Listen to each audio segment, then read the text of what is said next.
Hey Jake, how's it going today? Hey Sarah, I'm doing great actually. I'm really excited because I'm going to visit my sister this weekend. She just moved to a new apartment and I'm going to help her decorate. Oh, that sounds fun. It's funny you say that because I was talking to my friend Maria yesterday and she asked me, "What will you do this weekend?" And I thought, that sounds a little strange, right? Yeah, that's actually a really common mistake. She probably meant to say, "What are you doing this weekend?" or "What are you going to do this weekend?" It's one of those things that sounds small, but it makes a big difference. Exactly. And that's actually what we're going to talk about today. We're going to help you talk about the future in English. And trust me, it's not just about the word will. There are actually several ways to talk about the future, and each one has a different feeling. Right, so by the end of this episode, you'll know when to use will, when to use going to, and when to use the present continuous for future plans. And you'll sound much more natural in everyday conversations. Okay, so let's start with some key vocabulary and expressions that we use when we talk about the future. Jake, what's the first one? The first one is plan, P-L-A-N. A plan is something you decide to do before it happens. For example, I plan to travel to Spain next summer. You can also say, I'm planning to travel to Spain. Great! And another useful word is schedule. That's schedule. Your schedule is your timetable, the things you have organized for a specific time. Like, the meeting is scheduled for 3 p.m. Or, more casually, I have a doctor's appointment scheduled for Friday. Next, we have expect, E-X-P-E-C-T. When you expect something, you think it will probably happen. I expect it will rain tomorrow, or we're expecting about 50 guests at the party. Good one. And what about intend? Intend means you have a strong plan or purpose to do something. I-N-T-E-N-D. I intend to finish this project by Monday. It's a bit more formal than plan, but you hear it in everyday conversations too. Let's also talk about some casual expressions, like gonna, G-O-N-N-A. This is the spoken, informal version of going to. You'll hear it all the time in movies, songs, and real conversations. I'm gonna grab some coffee. You want some? Oh yeah, gonna is super common. Another one is about to. When you say I'm about to leave, it means you will leave very soon, like in the next few seconds or minutes. It's immediate future. And let's not forget might and might not. When you're not sure about the future, you use might. I might go to the gym later. It means maybe yes, maybe no. Also, probably is really useful. P-R-O-B-A-B-L-Y. I'll probably stay home tonight. It means you think you will, but you're not 100% sure. Perfect. And one more, hopefully. Hopefully I'll get the job. It means you want something to happen and you think maybe it will. Nice. Okay, now here's the important part. Let's talk about the three main ways to express the future. First, will. We use will for decisions you make right now, in the moment. For example, imagine you're at a restaurant. The waiter asks what you want, and you say, I'll have the pasta. You didn't plan it before. You decided just now. That's a great example. We also use will for predictions based on what we think or believe. Like, I think it will be sunny tomorrow, or don't worry, you'll do great on your test. And for promises too. I'll call you later, I promise. Or I'll help you with your homework. Now, going to. We use going to when we already have a plan, when we decided before the moment of speaking. I'm going to start a new English course next month. See? You already decided. It's not a spontaneous decision. We also use going to for predictions based on evidence, on something we can see. Like, look at those dark clouds. It's going to rain. You can see the evidence. Compare that with I think it will rain tomorrow, which is just your opinion. And the third way is the present continuous, using am, is, or are plus the verb with ing. We use this for arrangements, for things that are already organized with other people or places. I'm meeting Lisa for coffee at 4. We're flying to London next Tuesday. These are confirmed plans. Okay, let's put this into practice. Sarah, imagine we're co-workers and it's Friday afternoon. Ready? Sure. Hey, Jake, do you have any plans for the weekend? Yeah, actually, I'm visiting my parents on Saturday. We're having a big family lunch because it's my mom's birthday. Oh, that's so nice. Are you going to get her a present? I'm going to bake her a cake, actually. She loves chocolate cake. And I'll probably buy some flowers too, but I haven't decided yet. That sounds wonderful. She'll love that, I'm sure. What about you? What are you doing this weekend? Well, Saturday morning I'm going to the gym, and then I'm meeting my friend Anna for brunch. We're trying that new restaurant near the park. Oh, I've heard about that place. I think you'll really like it. The reviews say the food is amazing. Hopefully. And on Sunday, I'm probably going to stay home and relax. I might watch a movie or read a book. I haven't decided yet. Sounds like a perfect weekend. Okay, did you notice all the different future forms we just used? Let's break them down. When Jake said, "I'm visiting my parents on Saturday," he used the present continuous because it's an arranged plan. It's confirmed. Right, and when I said, I'm going to bake her a cake, I used going to because I already decided to do it. It was my plan before this conversation.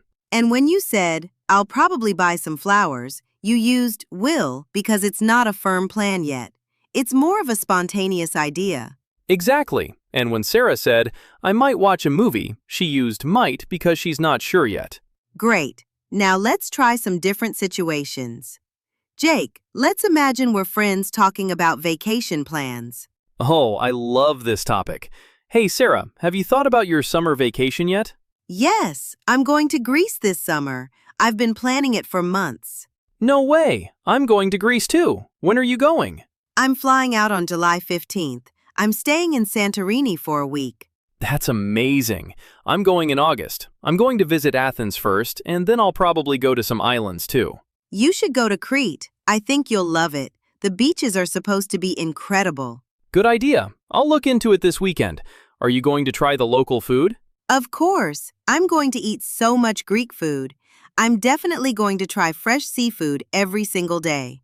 I'm sure you'll have an amazing time. Okay, let's try a work situation now. Something more formal. Sure. So, Sarah, I wanted to talk to you about the upcoming project. What's the timeline? Well, we're presenting the proposal to the client next Thursday. I'm going to prepare the slides by Monday, and then we'll review everything together on Tuesday. Sounds good. I'll send you the data analysis by Sunday evening. Do you think the client will approve the budget? I think they'll probably have some questions, but I'm confident they're going to like the overall direction. We might need to adjust some numbers, though. Okay, I'll prepare some alternative options just in case. And I'm meeting with the design team on Wednesday to finalize the visuals. Perfect. This is going to be a busy week. Now let's talk about some expressions and idioms that native speakers use when talking about the future. Great idea. The first one is around the corner. When something is around the corner, it means it's going to happen very soon. Summer is just around the corner. Christmas is right around the corner. I love that one. Another good one is sooner or later. It means something will definitely happen, but you don't know exactly when. Sooner or later, you'll find the right job. Sooner or later, he's going to realize his mistake. And there's in the long run. This means over a long period of time, in the future. Learning English is hard now, but in the long run, it will open so many doors for you. What about down the road? It's similar.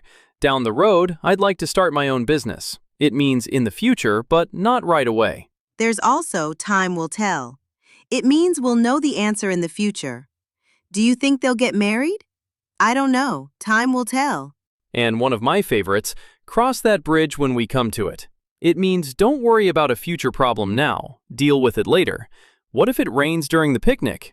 We'll cross that bridge when we come to it. Now let's talk about some really common mistakes. Jake, what's mistake number 1? Mistake number 1. Using will for everything. A lot of English learners say, I will meet my friend tomorrow, when they mean, I'm meeting my friend tomorrow. If it's already arranged, use the present continuous or going to. Mistake number 2. Saying I will to go or I will going. After will, always use the base form of the verb. I will go. She will come. No to, no ing. Mistake number 3. Confusing going to predictions with will predictions. Remember, going to is for when you can see evidence. You look at the sky and say, it's going to rain. Will is for your opinion or belief. I think it will rain next week. And mistake number 4, forgetting about the present continuous for future plans. Many learners don't know they can say, I'm having dinner with my boss tonight. It sounds strange to them because I'm having seems like it's happening right now. But with a future time expression like tonight or next Friday, it clearly refers to the future. Let's talk about some cultural tips now. Good idea. First, in American English, people use gonna all the time in casual conversations. If you say going to in every sentence, it sounds a bit formal or textbook-like. So don't be afraid to use gonna with friends. Second, when someone asks you about your plans and you're not sure, Americans often say something vague like, I might do something, or I'll probably just hang out. It's totally normal to be non-committal about your plans. You don't always need a specific answer. Third, in British English, you'll hear shall sometimes. Shall we go? Shall I help you? It's more common in British English than American English.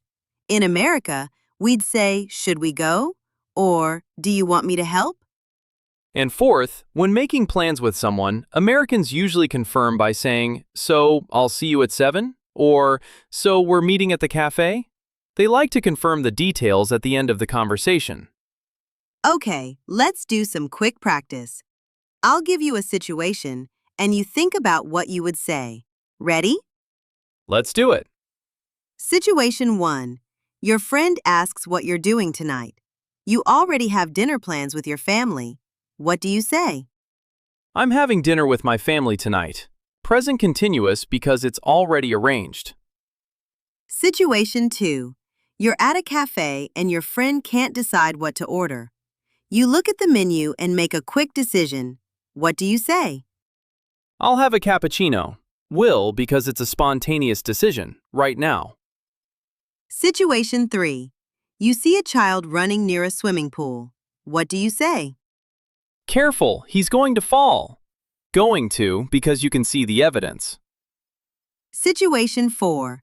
Your colleague asks about the team meeting. It's already confirmed for Tuesday. What do you say?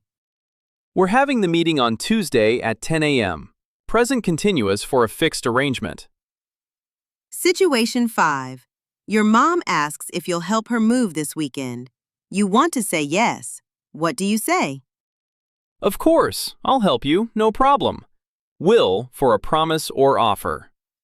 Perfect! You nailed every single one. Okay, let's wrap things up. So today we learned the 3 main ways to talk about the future in English. Number 1. Will for spontaneous decisions, promises, offers, and predictions based on opinion. Number 2. Going to for plans you already made and predictions based on evidence.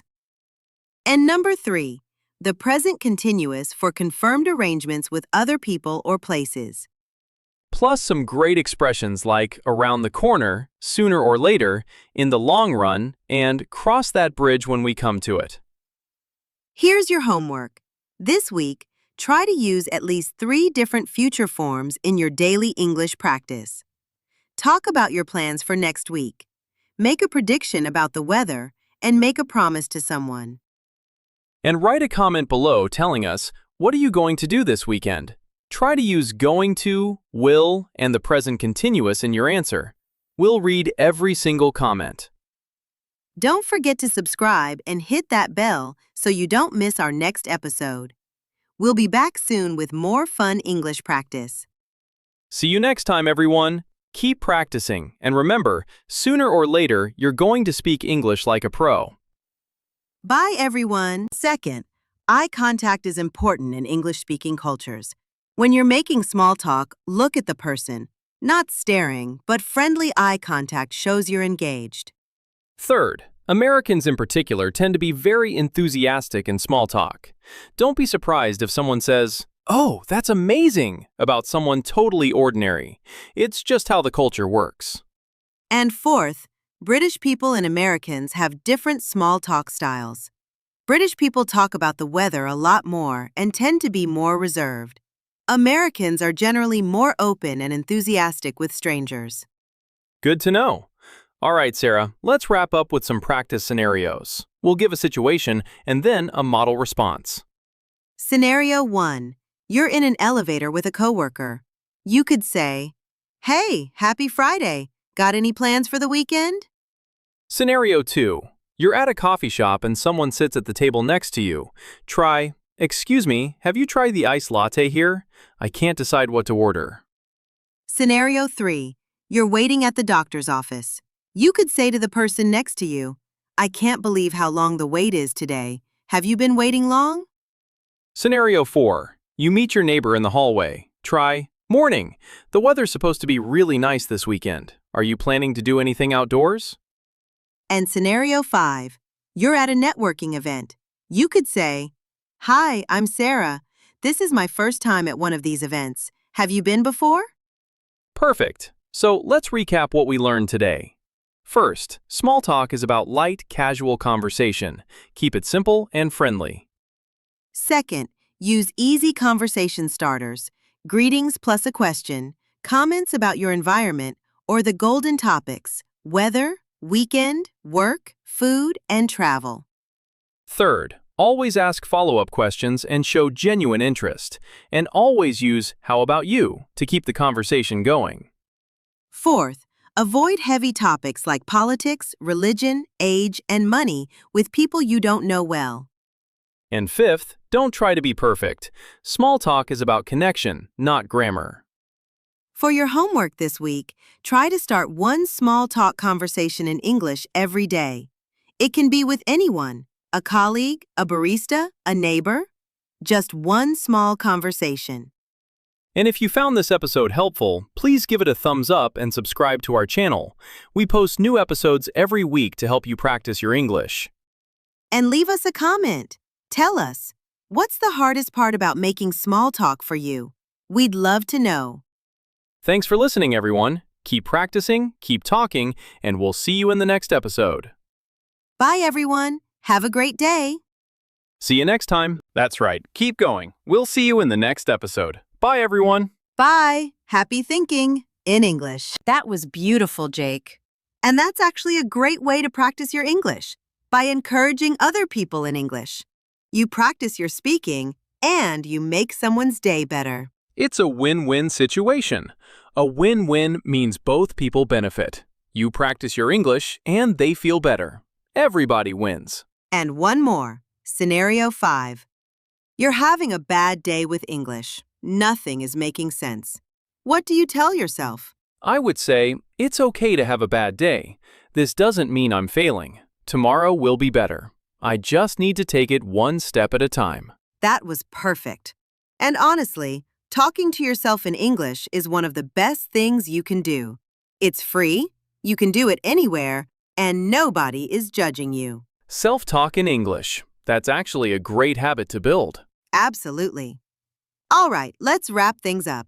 Jake, can you give our listeners a quick summary of what we talked about today? Of course. So today we talked about how your mindset is the key to improving your English. We learned some important vocabulary like mindset, mindset shift, fluency, consistency, comfort zone, growth, and progress. We also learned some great expressions like take it one step at a time, get the hang of something, be on the right track, push through, and it's about the journey, not the destination. We talked about common mistakes like only studying grammar, translating in your head, comparing yourself to others, and giving up too soon. And we practiced real conversations and scenarios that you can use in your daily life. So here's your homework for this week. Every morning, I want you to say one positive thing about your English in English. Something like, "I am making progress," or "I am getting better every day." That's such a great homework assignment. And also, try to speak English out loud for at least 5 minutes every day. Talk to yourself, describe what you see, narrate your day.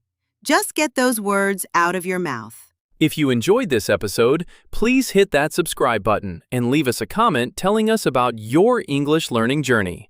We love reading your stories. And remember, you are already amazing for being here and investing in your English. Don't give up. You've got this. You've got this. See you in the next episode, everyone. Bye-bye.